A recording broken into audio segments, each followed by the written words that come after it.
Assalamualaikum warahmatullahi wabarakatuh. A'udzu billahi minasyaitonir rajim. Bismillahirrahmanirrahim. Alhamdulillahi wa syukru ala ni'amillahi wa la haula wa la quwwata illa billah. Assalatu wassalamu ala Rasulillah wa ala alihi wa ashabihi wa mawala. Qala Allah ta'ala fi kitabihil karim. A'udzu billahi minasyaitonir rajim. Bismillahirrahmanirrahim. Ya ayyuhalladzina amanu kutiba 'alaikumus syiyamu kama kutiba 'alal ladzina min qablikum la'allakum tattaqun. Wa qala aidan a'udzu billahi minasyaitonir rajim. Khudh min amwalihim shadaqatan tutahhiruhum wa tuzakkihim biha. Al-ayat al-Qur'an. Hadrakal fudhala wal kurama ta'alimil ulama, tokoh masyarakat, terkhusus kepada beliau Bapak Kiai Haji Herianto selaku imam jamaah dan juga pengasuh pondok pesantren Salam Gagah Hulu. Mudah-mudahan Allah berkahi hidupnya, panjangkan umurnya, dan juga ilmunya manfaat dunia akhirat. Amin ya rabbal alamin. Hadir juga akhirul kiram beliau Bapak Kiai Mufradi, pengasuh pondok pesantren Darus Salikin. Mudah-mudahan Allah juga berikan keberkahan, panjang umur, sehat, rezekinya banyak. Amin ya rabbal alamin. Juga tentunya hadir di tengah-tengah kita juga pengurus Ranting NU Syuriah sampai Tantidia yang sudah cepat betul sebutakan ini. Tapi jenengan kan bapak semua gitu. Yang saya hormati dan saya banggakan, mudah-mudahan semakin semangat mengurusi NU.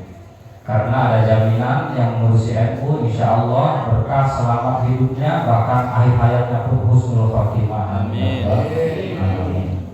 Juga tentunya kepada seluruh aparatur pokok yang hadir, terutama hadir di tengah-tengah kita, Bapak Juru Tulis, Bapak Anton, mudah-mudahan memberikan kekuatan untuk mengemban amanah di pokoknya. Amin ya rabbal alamin. Para haji, para hajah, para guru ngaji, para muzaki, bapak-bapak, ibu-ibu jamaah sholat isya dan tarawih yang dirahmati Allah Subhanahu wa taala. Puji syukur kehadirat Allah, malam hari ini kita diperkenankan untuk berkumpul bersama dalam acara yang mulia Safari Ramadan yang diadakan di Pekon Tanjung Sari.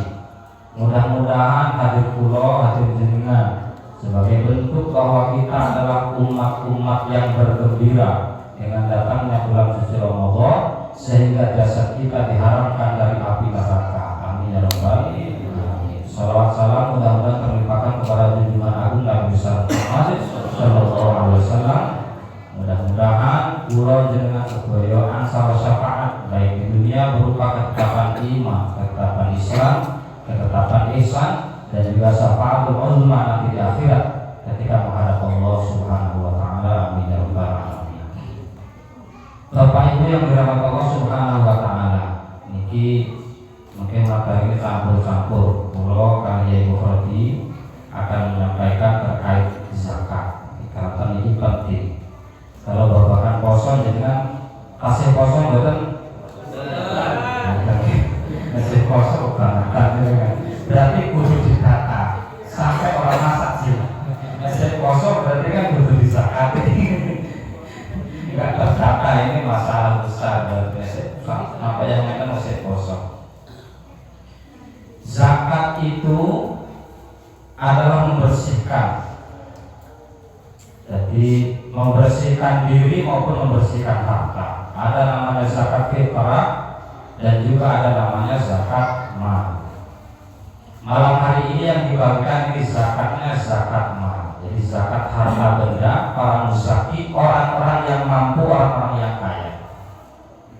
Ke depan nanti setelah tereskakan, mudah-mudahan akan lebih tepat sasaran lagi dan akan lebih banyak yang terbantu dan muncul kesadaran-kesadaran. Yakinlah akan ada keberkahan dari harta yang dikeluarkan. Kenapa? Karena di setiap harta orang-orang kaya ini ada hak-hak orang yang memerlukannya. Wa fi amwalihim haqqul lis-sa'ili wal mahrum. Di harta-harta jenengan, orang-orang yang kayanya sudah sisa-sisa banyak,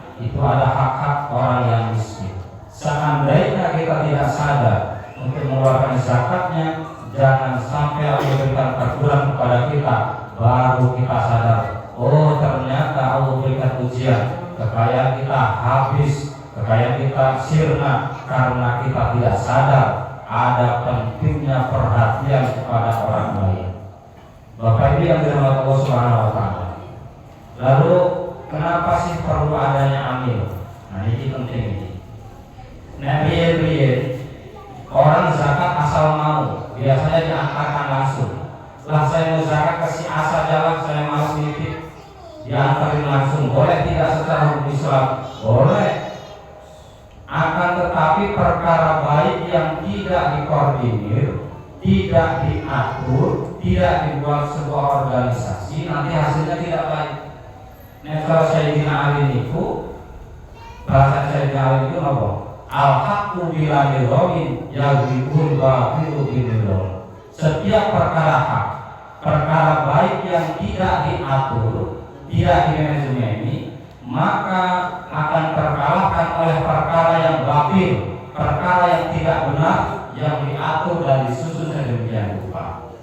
Zakat memang boleh dengan serahkan langsung kepada yang miskin diantar, tapi efek buruknya apa? Efek buruknya adalah orang yang nasibnya bagus nanti dapat zakat bisa bertonton, tapi orang yang nasibnya buruk bisa sama sekali tidak dapat zakat. Ini orang-orang yang tinggal di pinggiran Pak biasanya. Orang-orang yang tinggal di pinggir kampung perbatasan itu atas biasanya. Kata orang sana nggak mungkin nggak dipikirin sama Tanjung Sari, nggak usah dikasih. Giliran yang dari sini di pinggir sana, paling sama orang Bandung dikasih. Akhirnya dari Bandung nggak dikasih, dari sini juga nggak dikasih. Nah ini kan orang atas banget. Giliran ada yang dikasih langsung, bikinnya paling di sana nggak dikasih, di sana juga bikin sama, paling nggak dikasih juga. Orang satu bisa dapat zakat bertonton. Nah ini masalah. Nah supaya ada pemerataan, wa fi amwalil haqqul lisa'i wal ma'ruf, merata itu bagiannya, maka perlu ada amil. Nah, terus kok amil itu udah perlu banget? Ya tempat. Orang yang zakat hanya kepada panitia zakat yang tidak ter-SK-kan secara sah dari pemerintah. Dalam hal ini, kepanjangan tangan pemerintah di pemerintahan yang resmi secara nasional di Indonesia itu Basnas, Badan Amil Zakat Nasional. Kalau yang lewat organisasi Nahdlatul Ulama namanya Lazismu. Ini secara umum kakak beradik. Basnas sudah dibentuk oleh negara, baru ada Lazismu yang dibentuk oleh PBNU. Dan di Lampung Barat kebetulan ketuanya adalah saya. Jadi dengan Dewan SKK Pulau mungkin dengan begitu mengumpulkan zakat sah menjadi seorang amil dan sah mendapat bagian amil. Nah kalau dia ter-SK-kan, dia tidak boleh mendapat bagian amil. Kenapa? Karena dia hanya wakil muzaki saja, hanya orang yang dididik tok mengenai zakat. Namanya wakil muzaki. Bahasanya panitia zakat yang dibentuk lingkungan tanpa SK sah dari negara. Nah, terus resiko besar mereka apa? Ini sedikit saya berbicara tentang hukum. Jika orang zakat fitrah di awal Ramadan kan asal, dengan zakat adalah sumbernya asal Pak, zakat fitrah ini asal bukan nopo-nopo. Lah kok dilawak begitu pertengahan Ramadan umurnya agak panjang misalnya. Lah ini sebenarnya ada aturan dalam zakat. Amil ini seharusnya secara hukum yang mengembalikan zakat itu. Kenapa? Karena dia tidak wajib zakat fitrah karena kehidupannya tidak sampai akhir Ramadan. Tapi kalau keluarganya ikhlas, lah harus kabur zakat kok jauh malah jauhnya. Jadi itu ibadah apa-apa. Seharusnya seperti itu. Nah, terus kalau yang jadi pengumpul zakat tidak ter-SK-kan, jenengan kabur zakat, dilarang tasarrufnya salah. Artinya salah. Kudunya diwajib fakir miskinnya dilarang si dua sugih Pak. Kalau umai miring usaha limo, dikira normal tanggal kategori 10 hektar. Kopi ini berhektar-hektar umpama nih, namun dia memang si miring tinggal. Ini salah tasarruf misalnya. Niku sing dari panitia zakat ini busok, jadi zakatnya gak sah. Dan ini masalah kan? Jadi zakat mulai berarti. Tapi kalau dikumpulkan kepada amil yang sah, niku sing menanggung dosa kesalahan tasawuf zakat itu adalah amilnya. Jenengan tetap sah zakat. Nah ini penting perlu diperhatikan. Ini harus sekali penting Pak. Kemudian zakat yang dikumpulkan hanya orang yang dikumpulkan dieskakan oleh pengurus masjid dan tidak dieskakan resmi oleh pemerintah. Niku sing dikumpulkan niku mboten angsal dicampur. Jadi di masjid kudu dipisah-pisah. Kenapa? Khawatir nanti berasnya akan kembali kepada orang yang berzakat. Jadi harus dipisah. Kan konangan, oh plastik mau ki ireng kok langsung ini zakat bukan. Nah, dan misalnya sih menulis senes amil. Tapi kalau yang mengumpulkan amil sampai ke masjid, udah dari plastiknya jadikan satu kumpulan, diaduk nanti dibagikan lagi. Masalah nanti kalau yang baru berasa sendiri lagi sudah sah. Kenapa? Karena sudah diserahkan kepada amil zakat. Ini penting di walaupun hal sepele. Nah, umpamanya jenengan berpikiran itu, lah umpama kemudian kayaknya itu kayak ngono enak asal duduk-duduk. Umpami. Nah, ayo emang itu sekarang kita rubah bareng-bareng pola pikir yang dulu yang mungkin bukan mereka tidak pakai dalil, mungkin dulu alamnya berbeda dengan sekarang. Secara dalil juga mungkin sekarang dengan harus mengakui banyak santri-santri yang pulang, yang ahli kitab, sudah ngaji, bacaan kitabnya banyak, ahli bahasa masalah, mengerti tentang hukum zakat. Ayo kita ikuti saja dari para ulama, para kiai, para santri yang sudah pulang dari pesantren. Pasti mereka menggunakan dasar. Jadi nggak mungkin arah-arah. Nah, soal bahasanya usul ini itu, nopo at-taqlidu ba'da zuhuril hujjati haram. Mengikuti sesuatu perkara yang dulu kita tidak tahu kebenarannya dan sekarang jelas kebenarannya, maka hukumnya haram. Ambil berasnya sudah dikumpulkan itu dicampur, diambil orang pokok, rieng tak boleh ngomong. Sekarang harus ngerti bahwa beras yang dikumpulkan oleh ambil tak tereskakan tidak boleh dicampur, maka jangan dicampur. Kalau sudah ambilnya baru dicampur, sekarang sudah tahu, maka haram mengikuti pendapat guru yang tidak benar. Meskipun itu omongan kiai kita atau guru ngaji kita. Contohnya yang tentang umpama nih Pak umpama. Kata guru ngaji kita dulu, loro tambah loro itu 5. Nah, kita saat kita punya dengan guru percaya, oke loro tambah loro 5. Lanjutnya saat ini kalau pintar bahasa itu loro tambah loro kok hasilnya apa? Lanjutnya wajib taat dengan guru dengan.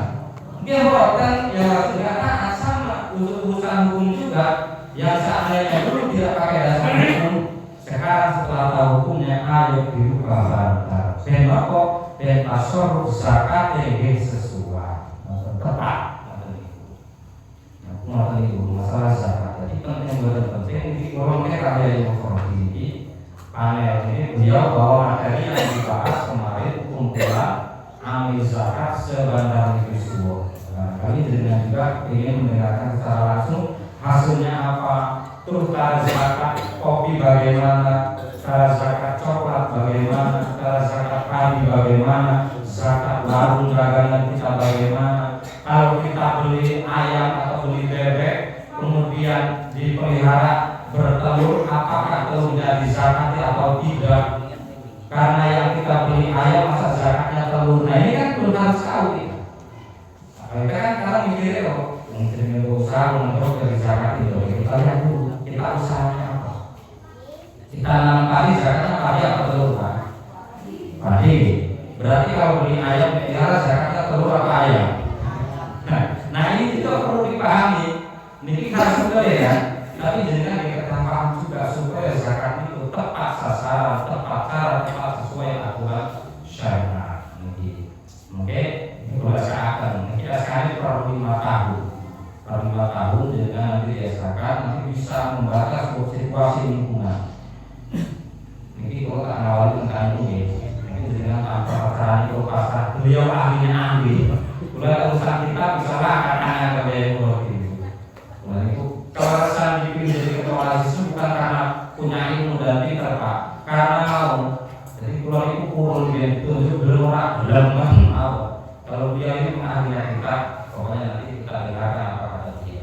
Nah, kemudian yang sering jadi problem di kita ini pembagian zakat untuk guru ngaji. Nah ini persoalan. Boleh enggak sih?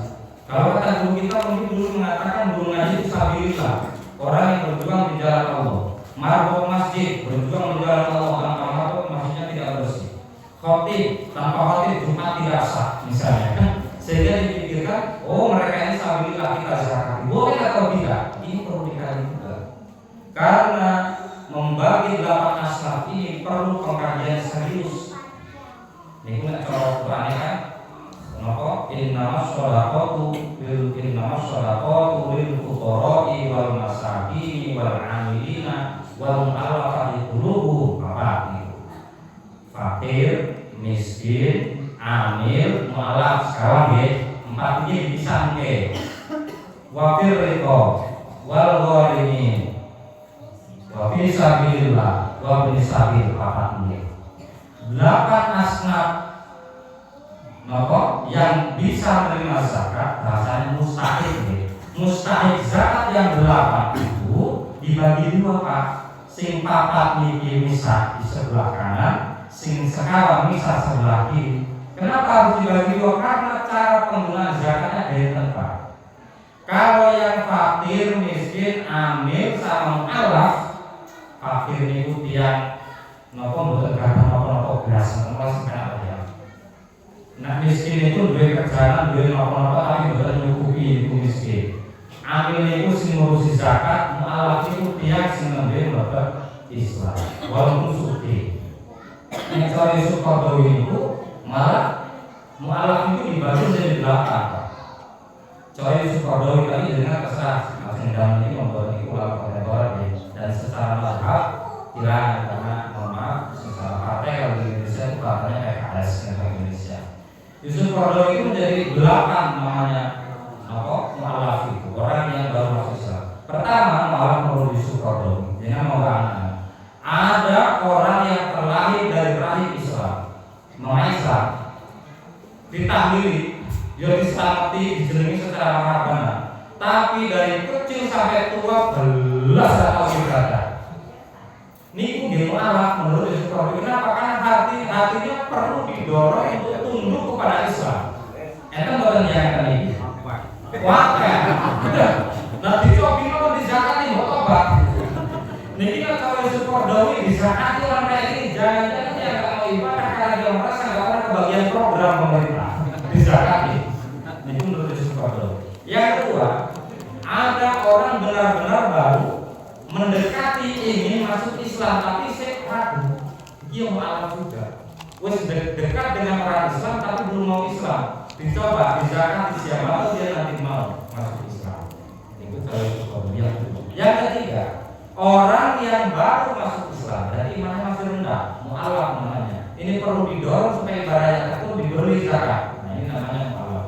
Yang keempat, itu orang sudah tekun ibadah, begitu sudah tua, sudah dewasa menikah, dilarang dibujuk dalam korhai puyan sampai luar biasa, kalau dia karo-karoan hasil orang tua, dan ibadahnya males-malesan. Ini kalau suka beliau mu'allaf juga, imannya semudul, perlu ditingkatkan. Ini suka beliau, ini sekali dan banyak sampai 8. Itu yang asli.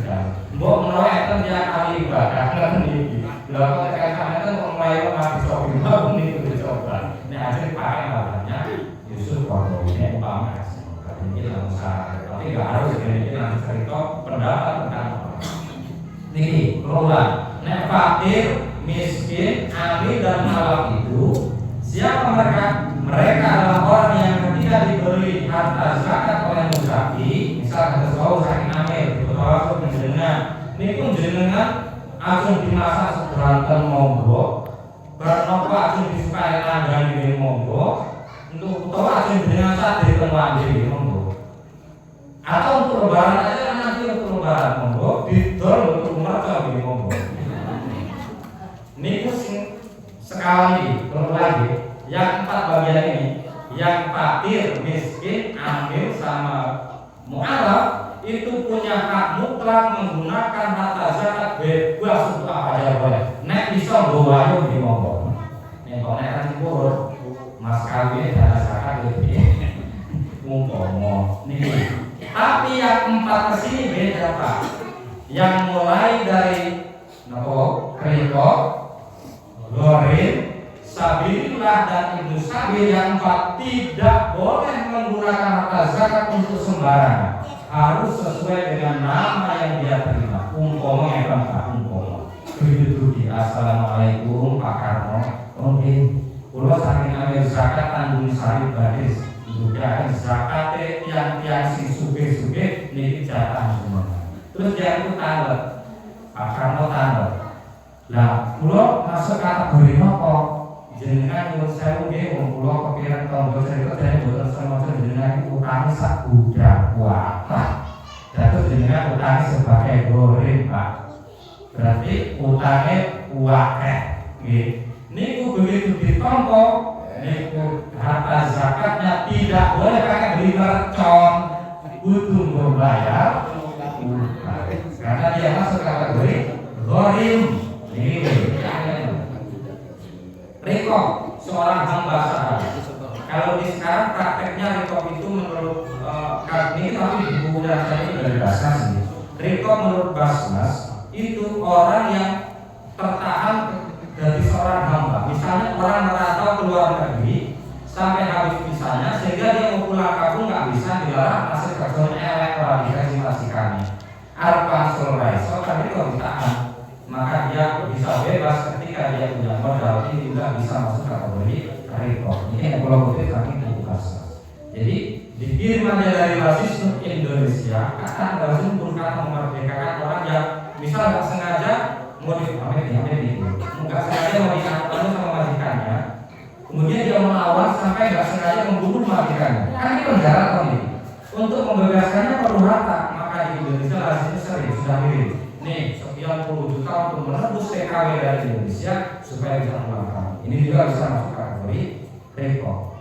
Kalau hamba karena tertahan ini ekonomi dari bahasa kira teman-teman itu belum dibuka secara full. Ini udah dibahas karena kalau dia juga ke pengurus Basnas. Jadi saya kesana sini tidak ada masalah. Di Basnas saya dulu, Basnas juga karena saya ketua juga saya.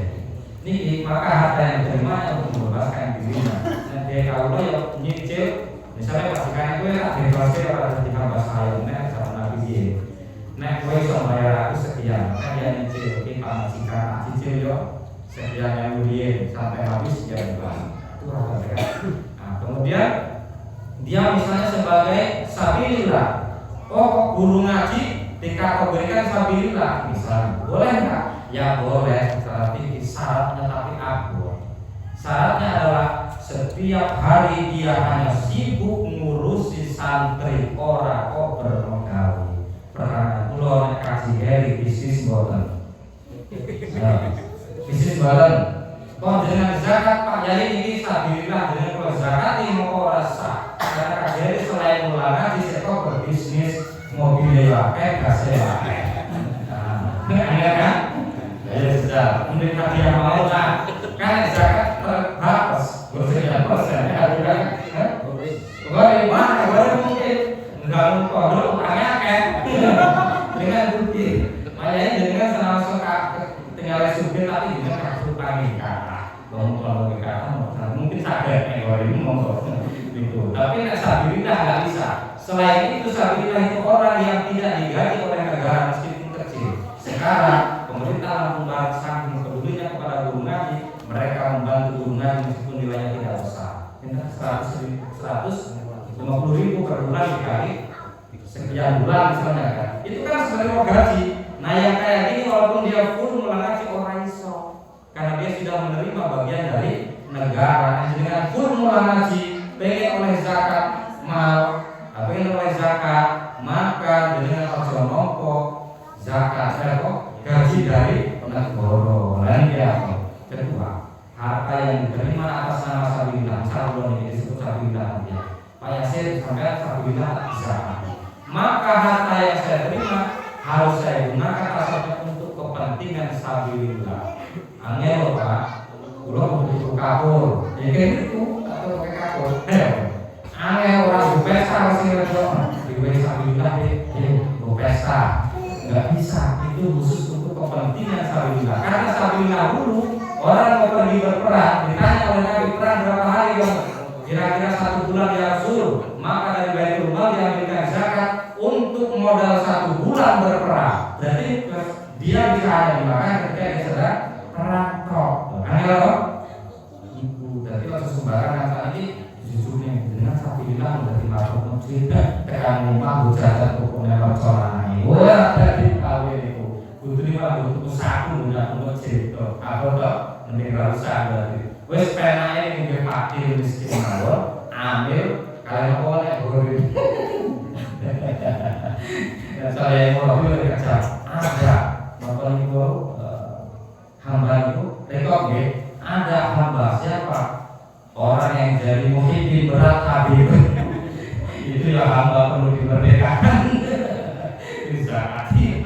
Itu masalah. Dan saat ini kalau saya akan menggunakan dengan ahli zakat atau sedekatan Habib mengusah karena mereka bukan cucu Nabi, nggak apa-apa zakat mau. Nah dia betul asal Pak. Kan dulu karena cucu Nabi sekarang sudah jadi mantan, nggak apa-apa di zakat. Disedekahin betul apa-apa. Karena Nabi puji dengan kalau ini zakat kan itu loh. Nah ini penting bagi kita sadar supaya jangan atur protes. Lo kan disabilitas orang bisa hati merasa menandiki masalah. Ahli fikih itu mati banget. Ampun, jangan sampai zakat salah sasaran. Makanya simpulkan ini mau akhir miskin, amil, mau awal, mau nawar. Mungkin zakat mal baru silakan dihitung sedemikian rupa. Cari guru ngaji yang full waktunya 24 jam. Hanya urusan teritok itu membuatkan mereka sebagai sabilillah. Ini akhirnya tadi mereka beberapa rasa sabilillah itu sabilillah, gunasi sabilillah, mabok sabilillah. Ini masalah bagi ahli fikih itu nangis rasa itu. Kenapa? Karena dosa besar orang yang tahu hukum tidak menyampaikan kepada orang lain. Dosa besar orang berilmu tidak menyampaikan ilmunya kepada orang yang tidak tahu. Bahasanya takmul ilmi malhun, siapa punya ilmu disimpan tidak disampaikan maka dilaknat oleh Allah Subhanahu wa taala. Nauzubillah ini menasihati dong ini buat penyampaian tentang tata cara zakat dan lain-lainnya sesuai syariat ini dari wali. Rasul teman-teman yang dulu banyak salah mohon maaf. Allahumma waffiq ila aqwamit thoriq. Wassalamualaikum warahmatullahi wabarakatuh.